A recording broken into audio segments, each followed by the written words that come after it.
The causes and effects of Alzheimer's disease can cause so much hurt to the patient and their loved ones. One of my favorite quotes by Pat Summitt is, "Have you ever walked along a shoreline only to have your footprints washed away? That's what Alzheimer's is like. The waves erase the marks we leave behind, all the sand castles. Some days are better than others." Pat Summitt compared Alzheimer's disease to footprints in the sand being washed away by the waves. This comparison is like the struggles of memory loss within the mind of an Alzheimer's patient. So, today I want to talk to you about what Alzheimer's disease is exactly, the causes or risk factors, the staging of the disease, and the effects of the disease. Now that you know what I'll be discussing, let me tell you about Alzheimer's. According to the Alzheimer's Association, the disease can be defined as the most common cause of dementia, a general form of memory loss and other cognitive abilities, serious enough to interfere with daily life. The disease accounts for nearly 60 to 80% of dementia cases. The most common early symptom of the disease is difficulty remembering newly learned information. This is because Alzheimer's changes typically begin in the part of the brain that affects learning. As it advances through the brain, it leads to increasingly severe symptoms like disorientation, mood and behavior changes, deepening confusion about events, time, and places, unfounded suspicions about family, more serious memory loss and behavior changes, as well as difficulty speaking, swallowing, and walking. Now that I've given you a little bit of information on Alzheimer's, I'm going to explain the causes of the disease. According to the Alzheimer's Association, the greatest known risk factor for the disease is increasing age. But Alzheimer's isn't a part of normal aging. While age increases risk, it isn't a direct cause of the disease. Most with the disease are 65 and older. After age 65, the risk of Alzheimer's doubles every 5 years. After 85, risk reaches nearly 1/3. Another risk factor is family history. Those with a first-degree relative with the disease are most likely to develop the disease. It increases even more if more than one person in the family has the disease. When the disease tends to run in the family's hereditary or environmental factors may play a role. Scientists know genetics are involved in the disease. 2 categories of genes influence whether a person develops a disease: risk genes and deterministic genes have been found in both categories.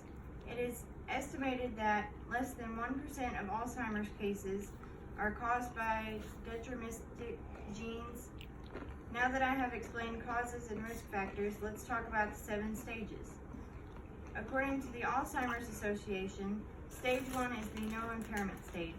During this stage, the disease is not detectable, and no memory problems or other symptoms of dementia are evident. Stage 2 is a mild decline. During this, patients may notice minor memory problems and lose things around the house, although not to the point where memory loss is easily distinguished from normal age-related memory loss. The person will still do well on memory tests, and the disease is unlikely to be detected by loved ones and doctors. Stage 3 is a mild decline. At this stage, family and friends may begin to notice cognitive problems. Performance on memory tests are affected. Patients in stage 3 will have difficulty in many areas, including finding the right words during conversations, organizing and planning, and remembering names of new people.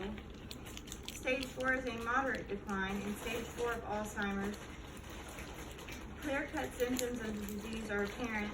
A patient with stage 4 have difficulty with simple math, have poor short-term memory loss, inability to manage finances and pay bills, and forget details of life history. Stage 5 is moderately severe decline. During this stage, of Alzheimer's, patients may need help with day-to-day activities. People in this stage may experience difficulty dressing appropriately, inability to recall simple details about themselves, and significant confusion. Stage 6 is a severe decline. People with this stage of Alzheimer's need constant supervision and professional care. Symptoms include unawareness of environment, inability to remember most details of their life history, major personality changes and behavioral changes, assistance with ADLs, and wandering. Stage 7 is very severe decline. It is the final stage of Alzheimer's disease. Because it is a terminal illness, patients in this stage are nearing death. In this stage, patients lose ability to communicate. Now that I've told you about the 7 stages of Alzheimer's, let me inform you of the effects this disease has. Alzheimer's can cause a number of effects if symptoms continue to progress without treatment. Outcomes that happen with Alzheimer's disease include inability to perform or complete tasks without help, drastic changes in personality, language impairment, permanent memory loss, and disorientation to people and places that were once familiar.